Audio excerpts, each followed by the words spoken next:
A Korean mafia boss went to buy a wedding ring for a grave.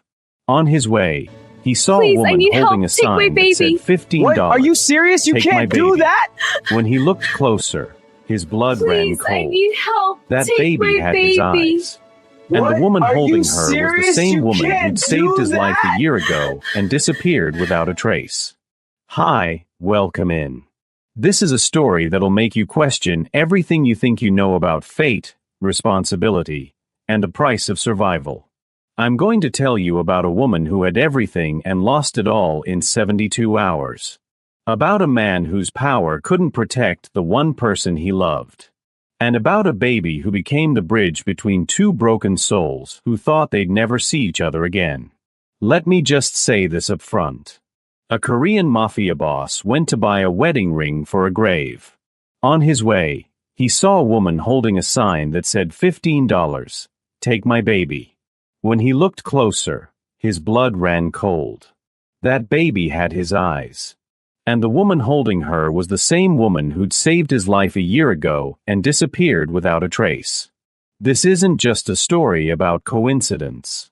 It's about the invisible threads that connect us to people we think we'll never see again.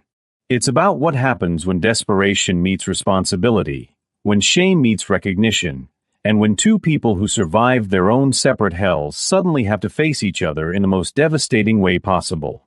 Before we get to that street corner, before we get to the moment everything changes, I need you to understand how they both got there. Because this story doesn't start with a cardboard sign. It starts with betrayal, with loss, and with one night when two strangers saved each other without even knowing it. If you're listening right now, help me prove something wrong.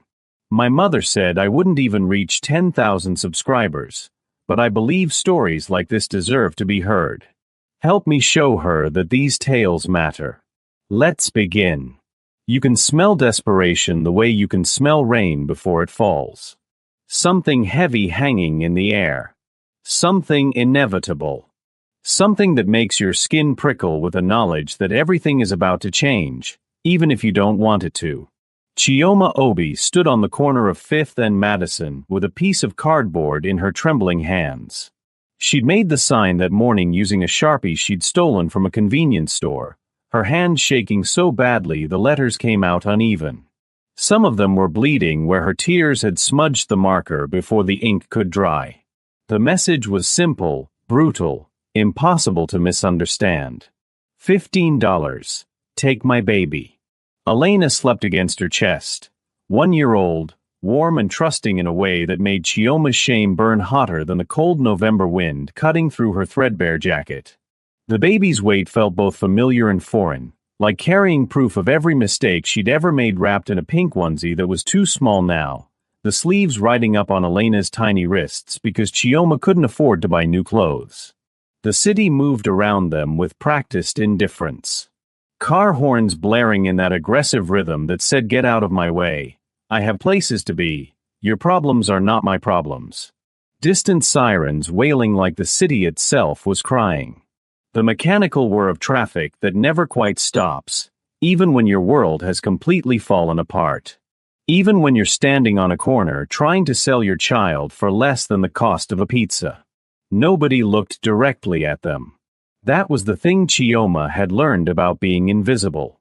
People had mastered the art of seeing without seeing, acknowledging without engaging. Their eyes would land on her for half a second, process the image of a young black woman with a baby and a sign, and then slide away like oil on water. Like if they didn't make eye contact, they wouldn't have to feel anything about what they were witnessing.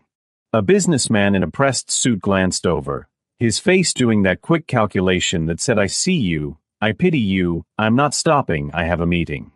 His shoes probably cost more than Chioma used to make in a week, back when she had a job, back when she was a person instead of a problem. He walked faster, pulling his phone out like suddenly he had an urgent call to make, anything to avoid the uncomfortable reality of a woman selling her baby on a Tuesday afternoon. A woman with shopping bags from expensive stores crossed the street early to avoid them. She had that look, that tight-lipped expression that said, "I give to charity, I'm a good person, But I don't give to people like you on street corners because how do I know you're not scamming me? The bag swung from her arms, full of things she probably didn't need, bought with money she probably didn't think about, while Chioma stood there with a baby she loved more than breathing and no idea how to feed her tonight. A teenager took a picture. Didn't ask permission, didn't offer help, just lifted his phone and captured Chioma's worst moment like it was content. Probably for social media. Probably with a caption about how sad the world had become, how someone should do something, as if observation was the same thing as compassion. As if posting about poverty was the same thing as fighting it. As if clicking share was the same thing as caring. Chioma's feet hurt in a way that went beyond physical pain.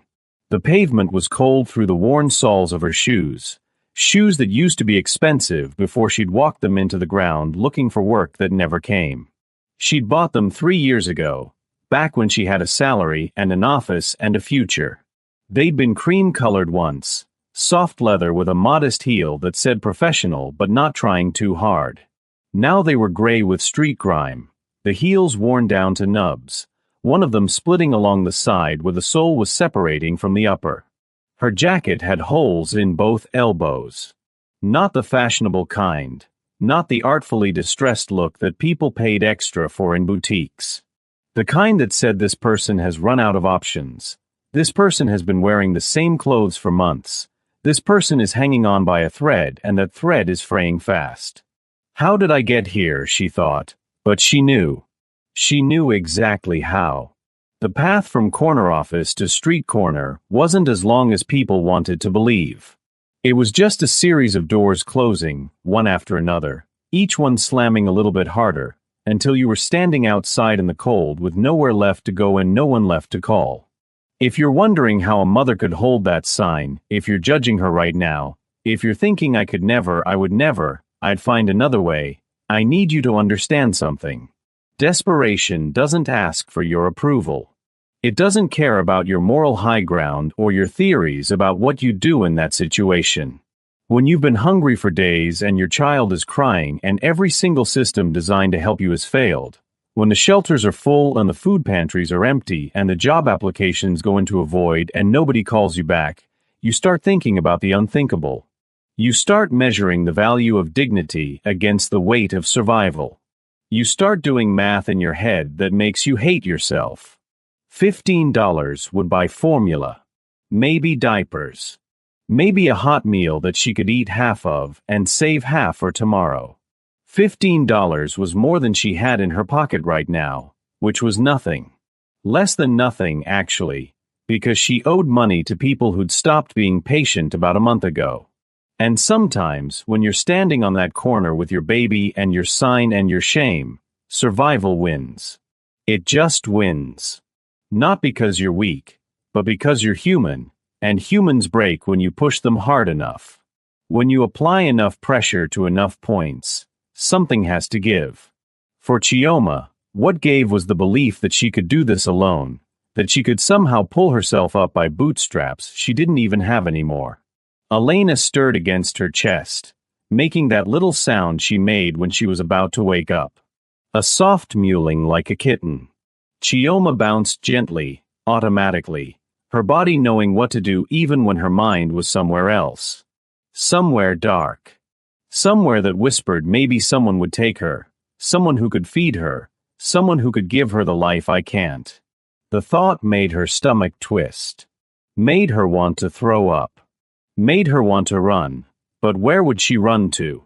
The shelter wouldn't take them back after last night, after Elena had cried for hours and the other mothers had complained and the supervisor had pulled Chioma aside and said in that tone that was supposed to sound sympathetic but just sounded tired, maybe you should try the one across town, maybe they have space, maybe. There was no space. There was never space. The city was full of people like her. People who'd fallen through the cracks, and the cracks were getting wider every day while the safety net got smaller. But what Chioma didn't know, what she couldn't have known as she stood there with tears streaming down her face and her baby stirring awake and her heart breaking into pieces so small she'd never be able to put them back together, was that 3 blocks away, a black luxury sedan was pulling up to a jewelry store. And inside that car was the one person in the world who could change everything. The one person who owed her a debt he didn't even remember. The one person whose life she'd saved without ever knowing his name. 3 years earlier, Chioma's life had looked completely different. Not better in every way, maybe. There had still been stress, still been pressure, still been that nagging voice in her head that said you're not doing enough, you're not being enough. But it had been stable, predictable, safe. And safety, Chioma had learned the hard way, was worth more than she'd ever given it credit for. She'd worked as a senior project manager at Okafor Industries, one of those mid-sized corporate entities that promised growth and delivered paperwork. The kind of place where people wore business casual and pretended the coffee wasn't terrible and sent emails that could have been text messages. Her office had been on the 3rd floor, not quite important enough for executive level, but high enough that she could look out the window and see something other than the parking lot. Her desk had been covered in the usual office detritus. A coffee mug that said "World's Okayest Employee," a gift from a coworker who thought they were funnier than they were. A framed photo of her and her fiancé at some company event, both of them smiling like they meant it. A succulent in a small pot because someone had told her plants improved air quality and reduced stress. The succulent had died within 2 months. She should have taken that as a sign, but hindsight is cruel that way. It shows you all the warnings you missed when you were too busy moving forward to look down. Her boss was named David. David Okafor, son of the founder, heir to a moderately successful import business that dealt in electronics and furniture and whatever else turned a profit that quarter. He was 34, handsome in that generic way that came from good genes and expensive haircuts, confident in that way that came from never having to worry about money or consequences or what people really thought of him. And he was her fiancé. That last part was important. That last part was the thing that made everything complicated, that blurred all the lines that were supposed to stay clear. They'd met at work, obviously. She'd been there 6 months when he'd noticed her, or claimed to notice her, though later she'd wonder if he'd been watching longer than that. He'd asked her to dinner under the guise of discussing a project, and she'd gone because saying no to your boss's son felt like career suicide. That first dinner had turned into a second, then a third, and somewhere around the 5th dinner he'd kissed her in the parking lot, and she'd let him because it felt nice to be wanted by someone who had power, someone who could make her life easier or harder depending on his mood. They'd been together for 2 years when he proposed. Nothing fancy, nothing that would end up as a viral video or a story she'd tell her grandchildren. Just dinner at an expensive restaurant where the portions were small and the wine list was intimidating and the other diners spoke in hushed tones like they were in a library instead of eating overpriced fish. He'd gotten down on one knee between the appetizer and the main course, the timing slightly off like he'd planned it, but then forgotten and had to improvise. The ring had been beautiful though, she'd give him that. A princess-cut diamond that caught the light like it was showing off, set in platinum with smaller stones along the band. She'd said yes because saying no would have meant finding a new job, a new apartment, a new future all at once. She'd said yes because she was 28 and her mother kept making comments about biological clocks. She'd said yes because it seemed like the next logical step, the thing you were supposed to do when you've been dating someone for 2 years and worked at the same company and had already met each other's families. She'd said yes, and she'd meant it, or told herself she meant it, which was almost the same thing. The ring had been beautiful. She'd spent hours looking at it, twisting it on her finger during meetings, catching the light and watching it sparkle, imagining the wedding. White dress with a long train. Flower arrangements that matched the color scheme. Her mother finally proud of her for once. Her father walking her down an aisle, maybe crying a little. Normal things. The kind of things that made you feel like you'd done life correctly, like you'd followed the script and gotten the reward you were promised. She'd picked out a venue. An old hotel with high ceilings and chandeliers and that kind of faded elegance that photographs well. She'd sent invitations with gold lettering and her and David's names printed in a font that was supposed to look classic. She'd chosen centerpieces that matched the color scheme she'd obsessed over for months, dusty rose and sage green, because Pinterest had told her those colors were timeless. Everything was planned down to the minute. Everything was perfect. Everything was exactly how it was supposed to be.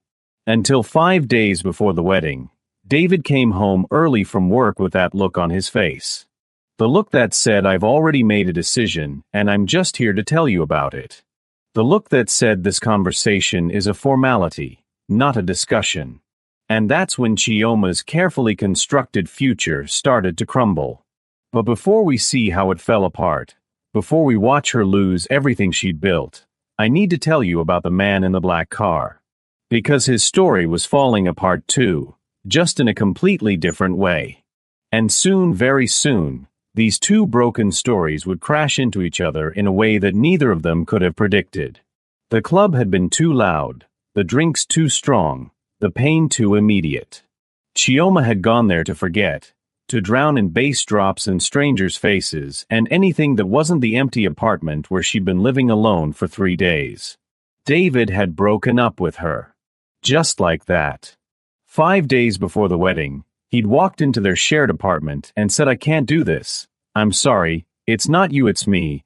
All the cliches that people use when they want to feel better about the hurt they're causing. Except it wasn't just "I can't do this." It was "I'm marrying Mina instead." Mina. His childhood friend. The one he'd mentioned exactly 3 times in 2 years, always in that wistful way that should have been a red flag. The one who'd moved to London for work and apparently just moved back. The one who understands me in a way you never did.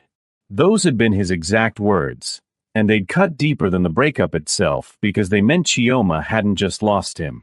She'd never really had him in the first place. So she'd gone to the club. Put on the tightest dress she owned and the highest heels and makeup that made her look like someone else, someone who wasn't falling apart. She drunk tequila shots that burned going down and ordered drinks with names she didn't recognize and let the music wash over her until she couldn't think anymore, couldn't feel anything except the bass vibrating in her chest. That's where she'd met him. He'd been sitting alone in the VIP section, which was really just a roped-off area with slightly nicer couches and bottle service. Korean tall, with tattoos creeping up his neck and disappearing under his collar. His face was beautiful in a dangerous way, sharp angles and dark eyes that looked like they'd seen things that would give normal people nightmares. He'd been nursing a drink and staring at nothing, and something about the emptiness in his expression had matched the emptiness she felt. She'd been about to order another drink she didn't need when she'd noticed he was bleeding. Not badly, but definitely bleeding. A gash on his forearm, dark blood seeping through his white shirt sleeve, staining the expensive fabric. Chioma had frozen. Drunk enough to be reckless, but not drunk enough to ignore obvious danger. She should have walked away. Should have minded her business. Should have done literally anything except what she did, which was walk over to him. "You're bleeding," she'd said, because apparently tequila made her state the obvious. He'd looked up at her, his eyes focusing slowly like he was coming back from somewhere far away. "It's nothing. It's not nothing. You need to get that looked at." That's when she'd heard them. Voices in the crowd, loud and aggressive. Korean words she didn't understand but recognized the tone of. Threats. Someone looking for someone. The man's entire body had tensed. His hand had moved to his side, and Chioma had realized with a jolt of adrenaline that he had a gun tucked into his waistband. "Please," he'd said, switching to English with a heavy accent. "Don't tell them I'm here." 3 men had been pushing through the crowd, scanning faces. Looking for him, obviously looking for him. Chioma had made a decision in a split second, the kind of decision that seems insane later but feels necessary in the moment. She grabbed his arm and pulled him behind the heavy velvet curtains that separated the VIP section from the back hallway. Pressed against him in the dark, barely breathing, while the men walked past. She'd felt his heart hammering against his ribs, felt the heat of his skin, felt the gun pressing against her hip through his jacket. The men had swept through the club. She'd heard them questioning the bartender, heard furniture being moved, heard someone cursing. And then, finally, they'd left. When she'd emerged from behind the curtain, the man had been looking at her with something between gratitude and confusion. "Why did you do that?" he'd asked. She'd shrugged, still drunk, still numb, still running from her own problems. "Because you looked like you needed help. And I needed to feel like I could still do something right today." His name was Chun Min Jae, though she wouldn't learn that until much later. That night, they were just two broken people who'd shared a moment of danger. He'd bought her drinks to say thank you. She'd drunk them because going home to an empty apartment felt impossible. They'd talked or tried to, his English broken and her Korean non-existent, but somehow they'd communicated the important things. That they were both running from something. That they'd both lost people they loved. That sometimes the only way to survive grief was to share it with a stranger who wouldn't judge you for falling apart. She didn't remember making the decision to leave with him. Didn't remember the cab ride to the hotel or how they'd gotten upstairs. But she remembered the way he touched her, gentle despite the violence he clearly carried with him. Remembered the way they'd held each other like drowning people holding onto wreckage. Remembered falling asleep wrapped in sheets that smelled like expensive detergent and waking up alone. He'd been gone in the morning. No note, no number, no trace that he'd ever been there except the imprint in the pillow next to hers. She'd felt stupid for expecting anything different. Stupid for hoping that maybe this random encounter meant something. She'd gone home, showered away the night, and tried to move on with the messy work of rebuilding her life.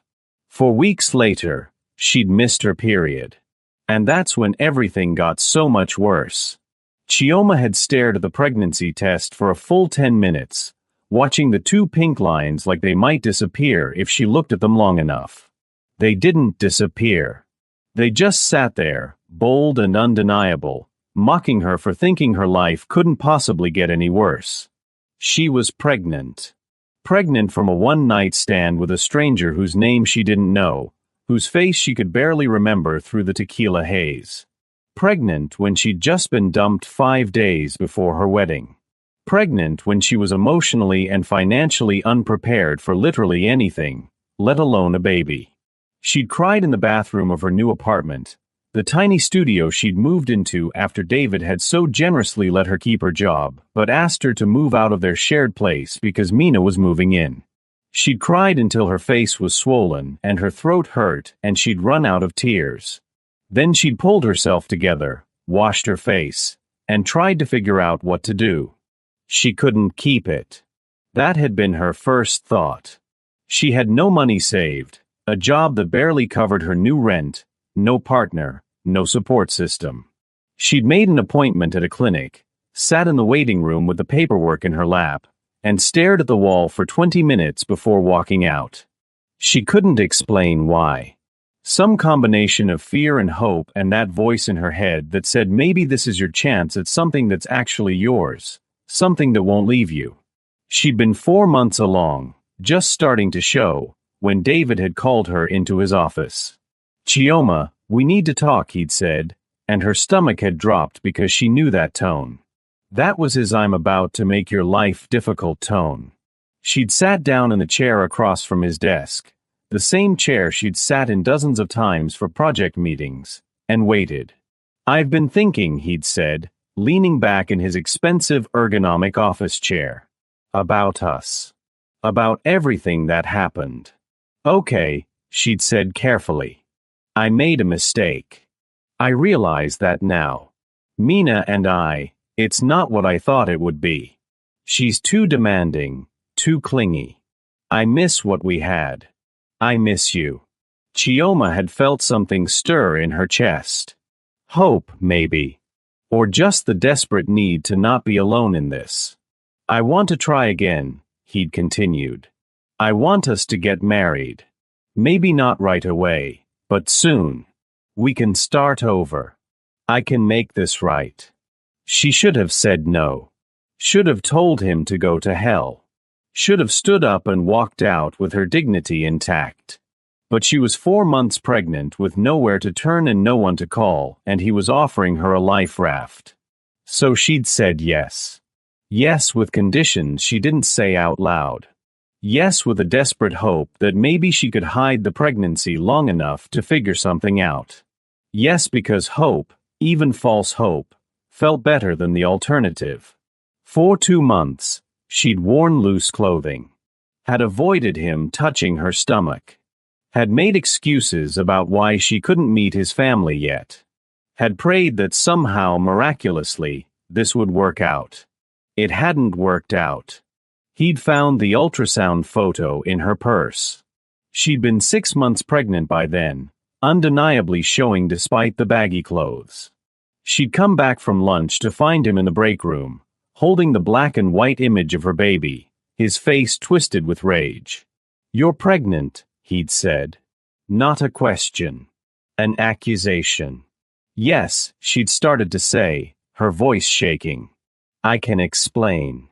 "Who's the father?" "I don't know. It was before we got back together. It was a mistake. Please, David, just let me explain." But he hadn't let her explain. Hadn't wanted to hear about the club or the grief for the night that had felt like survival and ended up being a different kind of disaster. He just looked at her with disgust and said, "Get out." Security had escorted her from the building that afternoon.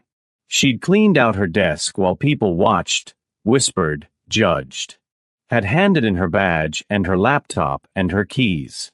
Had walked out onto the street with a cardboard box of personal items and nowhere to go. He'd called her that night. Not to apologize. To tell her he was keeping the security deposit on their old apartment because she damaged the hardwood floors, which was a lie. To tell her he was reporting her to their professional network for inappropriate workplace behavior, which was rich coming from him. To tell her, essentially, that he was going to make sure she never worked in this industry again. And he'd kept that promise. Every job application she submitted got no response. Every reference she listed mysteriously had nothing good to say. Every interview that seemed promising ended with "sorry. We're going in a different direction." 7 months pregnant, she'd given birth to Elena in a charity hospital where the lights were too bright and the nurses were overworked and kind in that exhausted way of people who see too much suffering.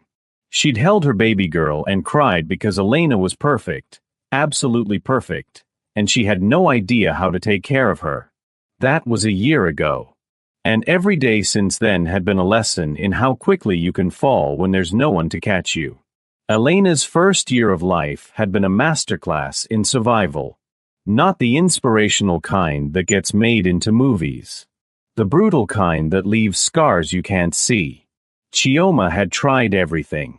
She'd applied to 57 different jobs in the first 3 months after Elena was born. She'd kept a list, checking it obsessively, refreshing her email every 5 minutes waiting for responses that never came. She'd been a project manager with 5 years of experience and glowing reviews, but none of that mattered when her most recent employer was David Okafor and his recommendation consisted of silence. The money had run out fast. Faster than she'd thought possible. Her savings had been modest to begin with, not enough to cover first and last month's rent on a new place, and babies were expensive in ways she'd never imagined. Formula. Diapers. Doctor's visits.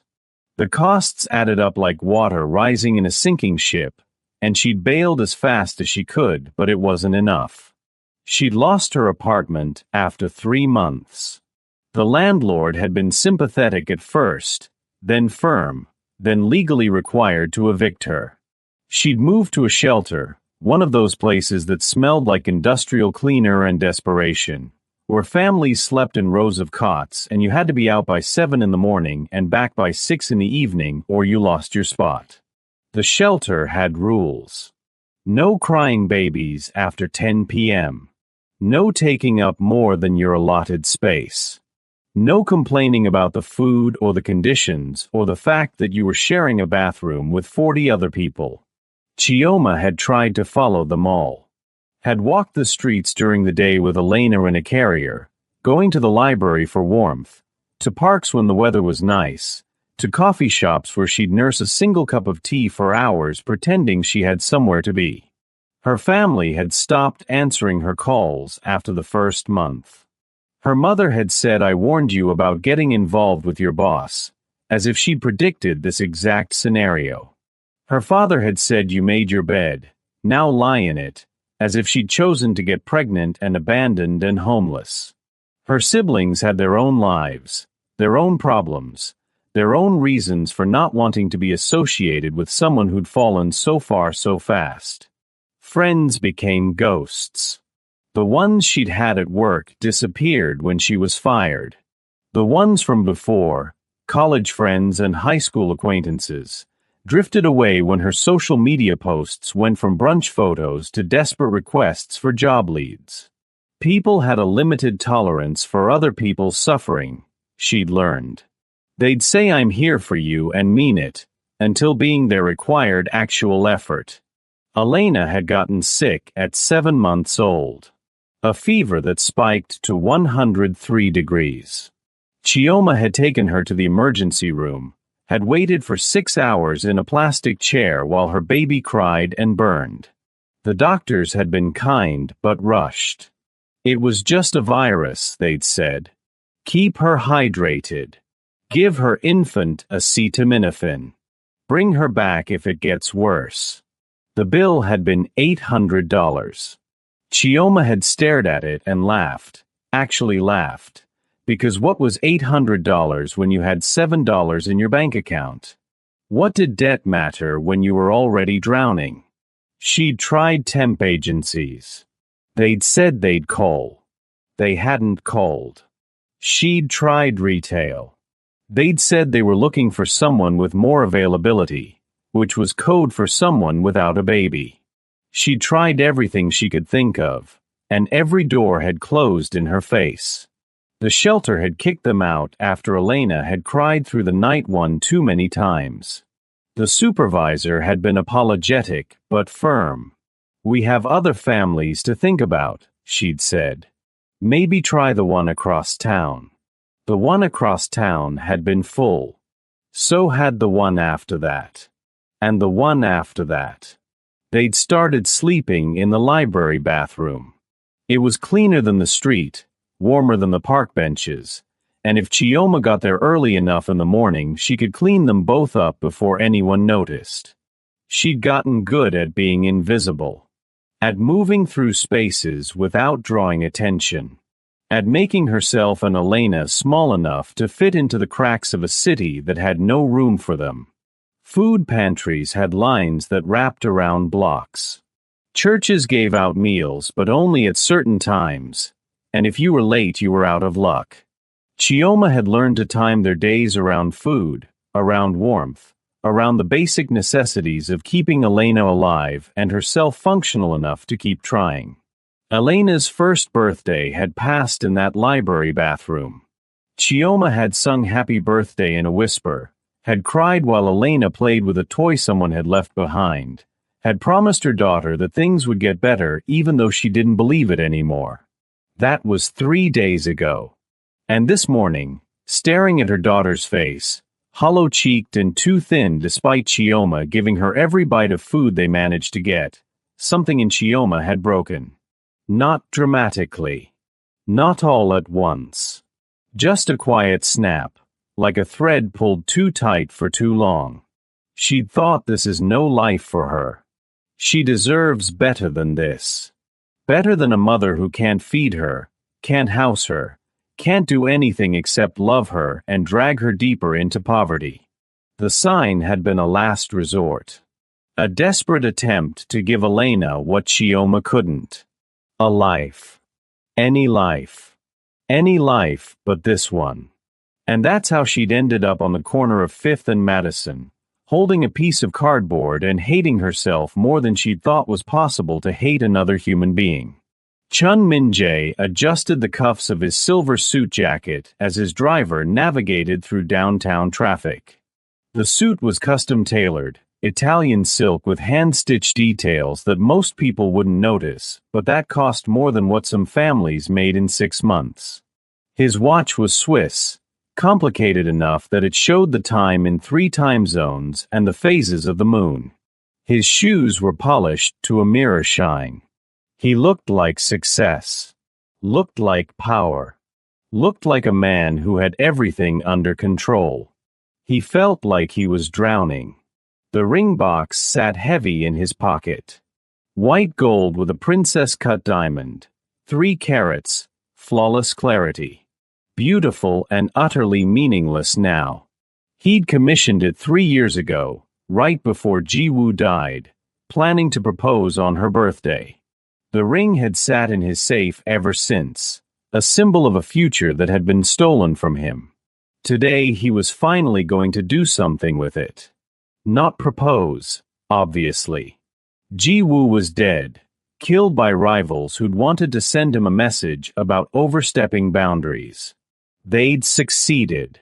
The message had been received loud and clear when he'd found her body in their apartment, and he'd responded by systematically destroying everyone involved until there was no one left to destroy.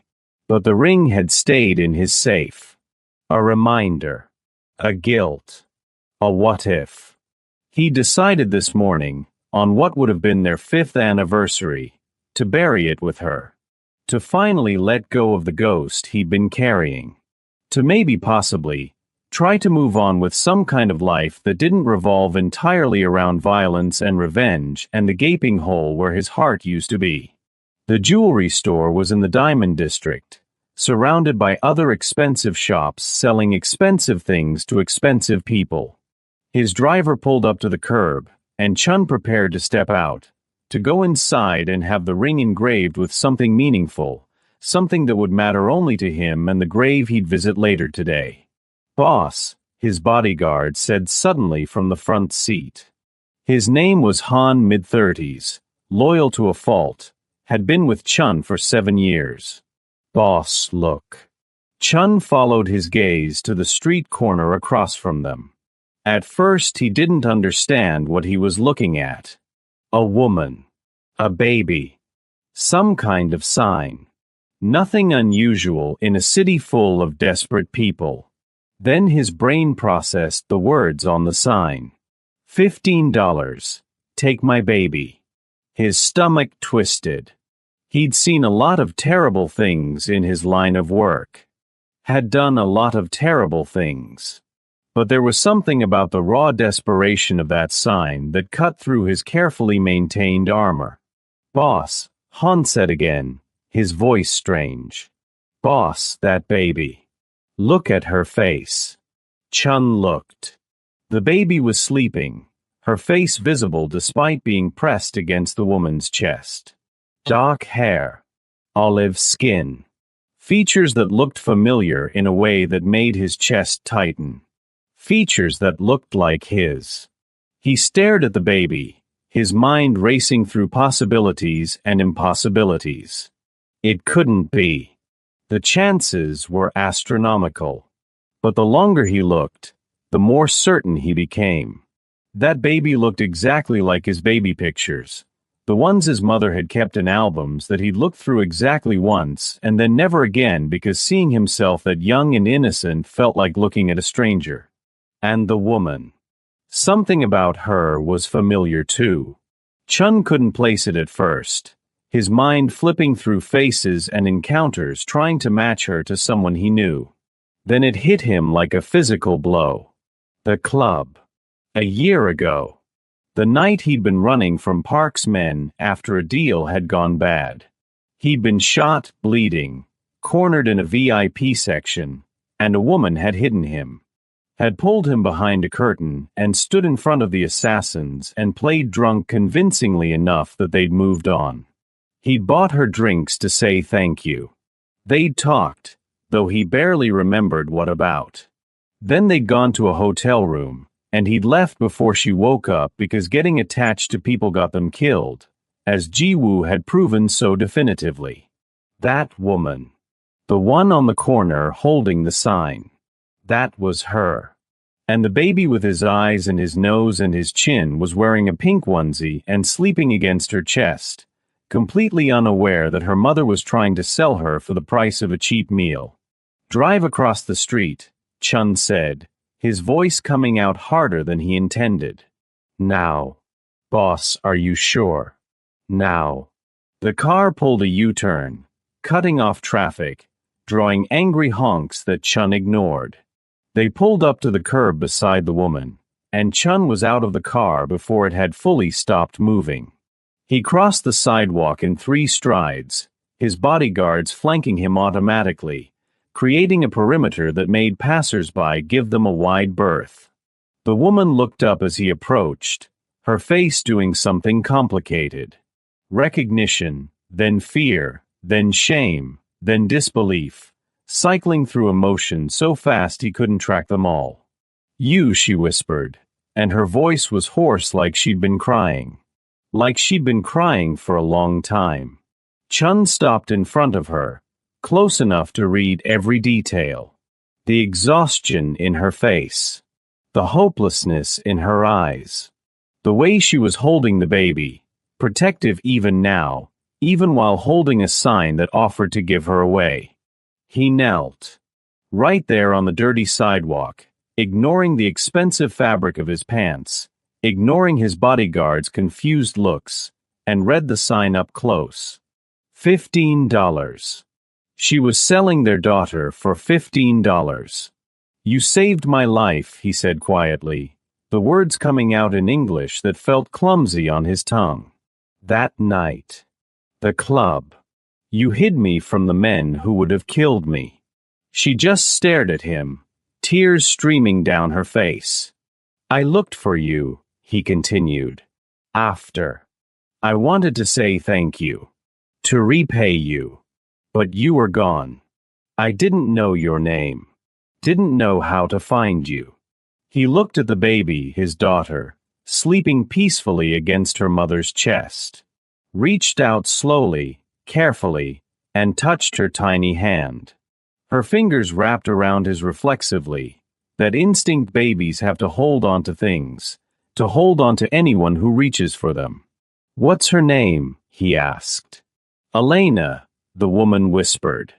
Her name is Elena. Elena, he repeated, testing it out.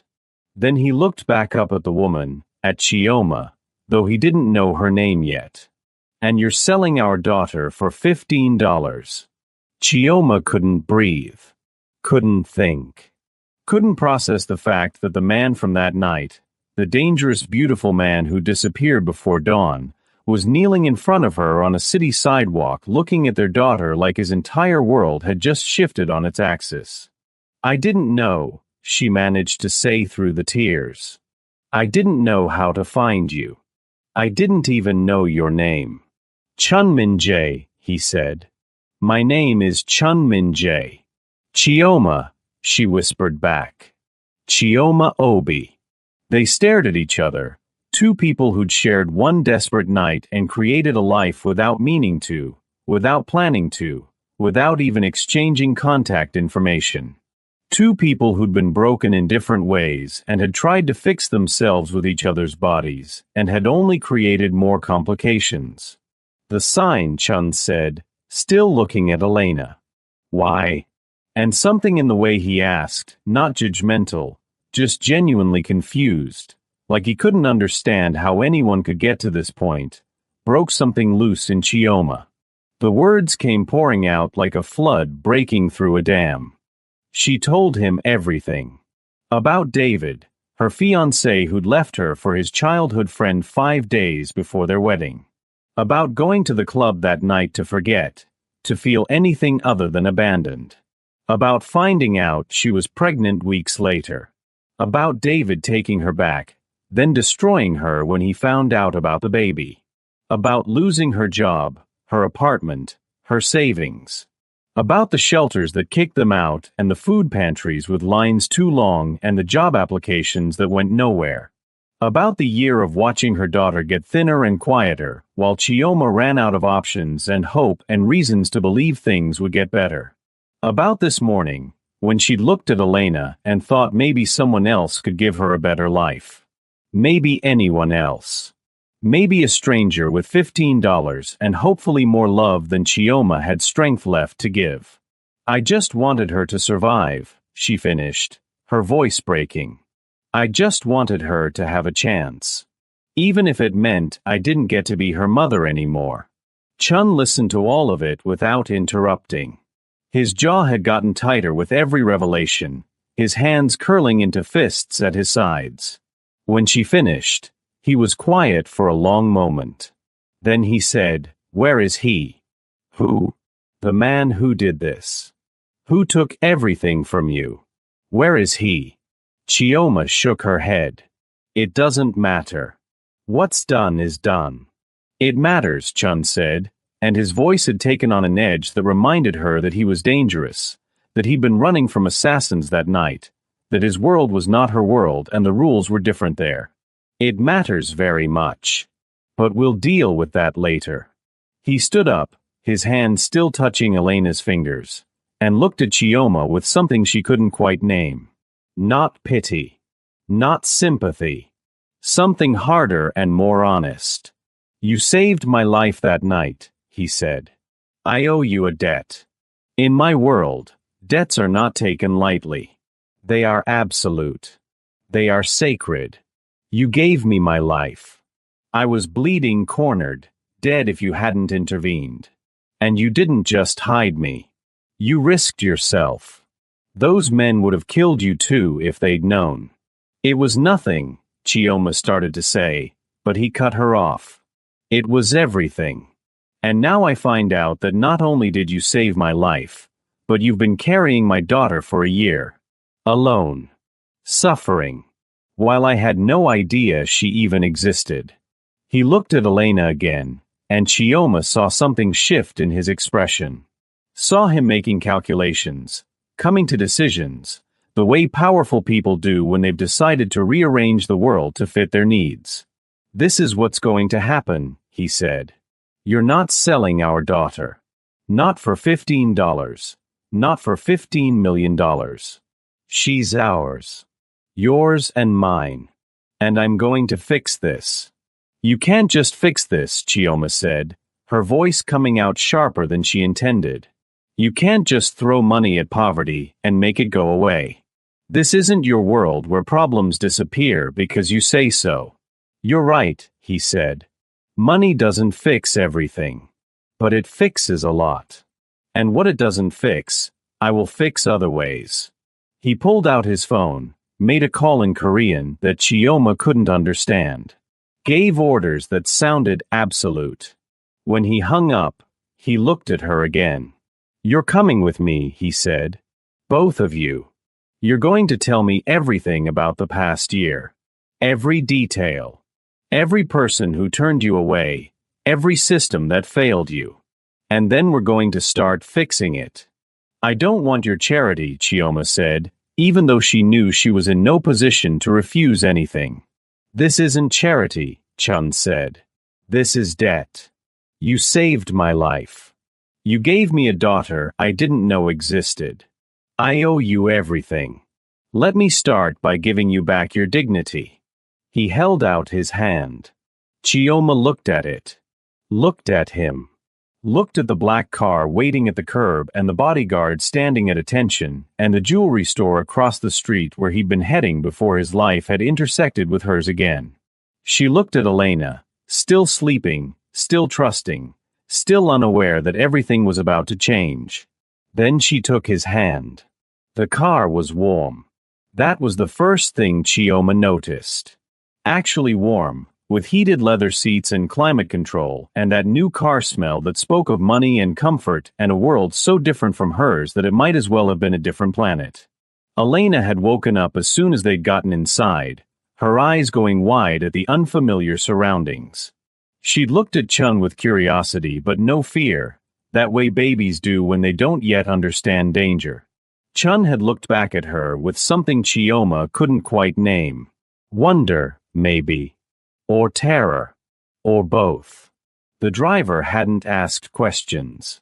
Neither had the bodyguards. They'd just gotten in the car and driven, following whatever orders Chun had given, and now they were heading somewhere unknown while Chioma sat in a leather seat holding her daughter and trying to process what was happening. "Tell me everything," Chun said. "Start from the beginning. Before the club. Before me. I want to understand how you got to that corner." So Chioma told him. Told him about David in more detail, about the wedding that never happened, about the job she'd lost and the revenge he'd taken when she tried to move on. Told him about the pregnancy, about hiding it, about the moment David had found the ultrasound and everything had ended. Told him about the birth, about Elena coming into the world in a charity hospital where the lights were too bright and the nurses were too tired. Told him about the year that followed. The endless job applications. The shelters. The food pantries. The library bathroom where they'd been sleeping. The moment this morning when she'd looked at her daughter and thought, "I can't do this anymore." Thought maybe Elena deserved a mother who could actually take care of her instead of one who loved her desperately but couldn't keep her fed. "I kept trying," Chioma said, her voice shaking. "I tried so hard. But everything just kept getting worse. Every door closed. Every person turned away. And I thought, what if someone with $15 has more to offer her than I do? What if any life is better than this one?" Chun had listened without interrupting, his expression getting darker with every revelation. When she finished, he was quiet for a long moment. "The man who did this," he finally said. "David. Give me his full name. His address. Everything you know about him." "Why?" "Because," Chun said, and his voice was cold in a way that made Chioma remember he was dangerous. "He's going to pay for what he did to you. To both of you." "That won't change anything," Chioma said. "That won't give me back the year I lost. Won't give Elena back the stability she should have had." "No," Chun agreed. "But it will make sure he never does this to anyone else. And it will send a message that there are consequences for destroying people's lives." Chioma looked at him, this man she barely knew, who was offering her violence disguised as justice. Part of her wanted to say yes. Wanted to watch David suffer the way she'd suffered. But another part, the part that was so tired of fighting, just wanted to move forward. "I don't want revenge," she said quietly. "I just want my daughter to be okay. I want to be able to feed her without having to beg. I want to sleep somewhere that isn't a bathroom floor. I want to wake up without wondering if today's the day I completely fail her." Chun nodded slowly. "Okay. No revenge. Not yet, anyway. But you need to let me help you." The car pulled up to a building. Expensive looking. Glass and steel and doormen in uniforms. The kind of place Chioma used to walk past and wonder what it was like inside. "Where are we?" she asked. "My building," Chun said. "I have an apartment on the top floor. Empty, since I mostly live at my other property. You and Elena are going to stay there." "I can't." "You can," he interrupted. "And you will. This isn't negotiable, Chioma. You're not sleeping in a library bathroom anymore. You're not standing on street corners with signs. That's done." "I don't want your charity," Chioma repeated, even though she knew how ridiculous it sounded given her situation. "This isn't charity," Chun said again, more firmly this time. "This is me taking responsibility. That's my daughter. That's my child who's been suffering because I didn't know she existed. You think I'm going to let her keep suffering now that I do know? You think my pride is worth more than her well-being?" Chioma looked at Elena, who was staring at Chun with those wide dark eyes that looked exactly like his. Looked at this man who'd been a stranger, then a one-night stand, then a ghost, and was now offering to be something else entirely. "What do you want from me?" she asked quietly. "In exchange for all this." What's the price? No price, Chun said. Just the truth. Just let me be in her life. Let me be her father. I don't know how to do that. Don't know if I'll be any good at it. But I want to try. And I want to help you, because you deserve help. Because you saved my life and you've been drowning while I had no idea. He looked at her directly, his eyes intense. Let me save yours. Let me give you both the life you should have had all along. Chioma felt tears starting again, but different tears this time. Not despair. Something closer to hope, fragile and uncertain but real. Okay, she whispered. Okay. The apartment was more than Chioma had imagined. Floor-to-ceiling windows overlooking the city. Modern furniture that looked like it belonged in magazines. A kitchen with appliances she didn't know how to use. 2 bedrooms, both bigger than the entire studio she'd lost a year ago. A bathroom with a tub large enough for swimming. Everything clean and untouched and impossibly far from the street corner where she'd been standing 3 hours ago. Elena was asleep in her arms, exhausted from the day's events. Chun had ordered food to be delivered, real food, not donated food or food pantry food, but restaurant food that came in nice containers with garnishes and side dishes. Chioma had eaten until she felt sick, her stomach unused to abundance after months of scarcity. Now they stood in the living room while the bodyguards waited outside and the city sparkled below them and everything felt surreal. I need to tell you something, Chun said. About why I was buying the ring today. Chioma waited. I had a fiancée. Ji-woo. She was killed 3 years ago by people who wanted to hurt me. The ring was for her. I was going to propose on her birthday, but she died before I got the chance. I'm sorry, Chioma said. I kept the ring, Chun continued. Couldn't bring myself to return it or sell it or do anything with it. So it just sat in my safe, this symbol of a future that never happened. Today was our anniversary. Would have been anyway. I decided to finally bury it with her. To let go. He reached into his pocket and pulled out the ring box. Opened it to show her the diamond inside, sparkling even in the dim apartment lighting.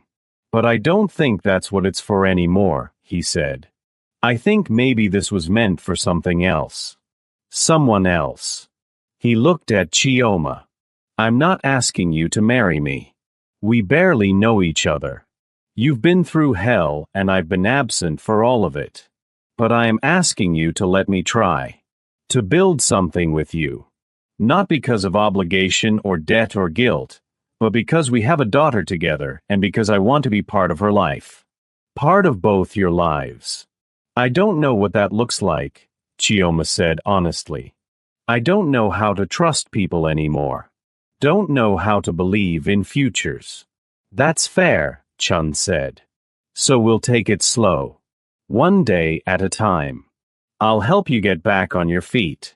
Find you a job if you want one, or support you if you'd rather focus on Elena. I'll make sure you have everything you need. And in exchange, you let me learn how to be a father. How to be someone worthy of that title. He closed the ring box and put it back in his pocket. This isn't a fairy tale, he said. I'm not a good man, Chioma. I've done terrible things. I live in a world full of violence and moral compromises. But I can be good to you and Elena. I can be better than I've been. If you'll let me. Chioma looked at Elena, sleeping peacefully in her arms. Looked at the apartment that was now theirs, at least for now. Looked at this man who'd appeared in her life twice now, both times when she'd needed saving, and who was offering her not a rescue but a partnership. One day at a time, she said. No promises. No obligations. Just see what happens. Chun nodded. One day at a time. The city glittered below them. The night was getting late. Elena stirred in her sleep, making small contented sounds. And for the first time in a year, Chioma felt something other than despair. Something fragile and new but undeniably real. Hope. Before you go, I want to leave you with something to think about. This story isn't really about a street corner or a sign or even about a reunion. It's about the invisible people in our cities, the ones we walk past without seeing. It's about how quickly anyone can fall when the system's designed to catch them fail. About how one bad break can cascade into 100 more. But it's also about something else. About the debts we owe to people who help us in our darkest moments. About taking responsibility even when it's inconvenient. About the difference between charity, which creates dependency, and restitution, which restores dignity. Chun didn't save Chioma because he felt sorry for her. He saved her because he owed her. Because she'd risked her life for a stranger and gotten nothing in return except a baby and a year of suffering. His response wasn't pity. It was honor. It was recognition that her survival mattered, that Elena's life mattered, that debts must be paid. We live in a world where people fall through cracks every day. Where a single mistake, a single betrayal, a single piece of bad luck can destroy everything you've built. Where women like Chioma end up on street corners with signs because every door has closed and every person has turned away. The question this story asks isn't whether people like Chioma deserve help. Of course they do. The question is whether people like us, like you, like me, are willing to give it. Not just with money, though money helps, but with recognition. With the willingness to see people as human beings instead of problems. With the understanding that anyone at all, can end up desperate given the wrong circumstances. Chioma wasn't weak. She'd fought for a year. She'd done everything right. And it hadn't been enough because sometimes the world is stacked against you in ways that individual effort can't overcome. Chun wasn't a hero. He was a criminal, morally compromised, steeped in violence. But he understood debt. Understood honor. Understood that when someone saves your life, you don't get to walk away and forget about them just because it's convenient. If this story made you think, made you feel something, made you look at the world a little differently, do me a favor. Subscribe to this channel. Share this story. And maybe, just maybe, the next time you see someone desperate on a street corner, don't look away. Don't judge. Just see them. See them as human. See them as someone who might have saved a stranger's life once and gotten nothing but suffering in return. Because that person could be anyone. Could be your neighbor. Could be your coworker. Could, under the wrong circumstances, be you. Thanks for watching. I'll see you in the next one.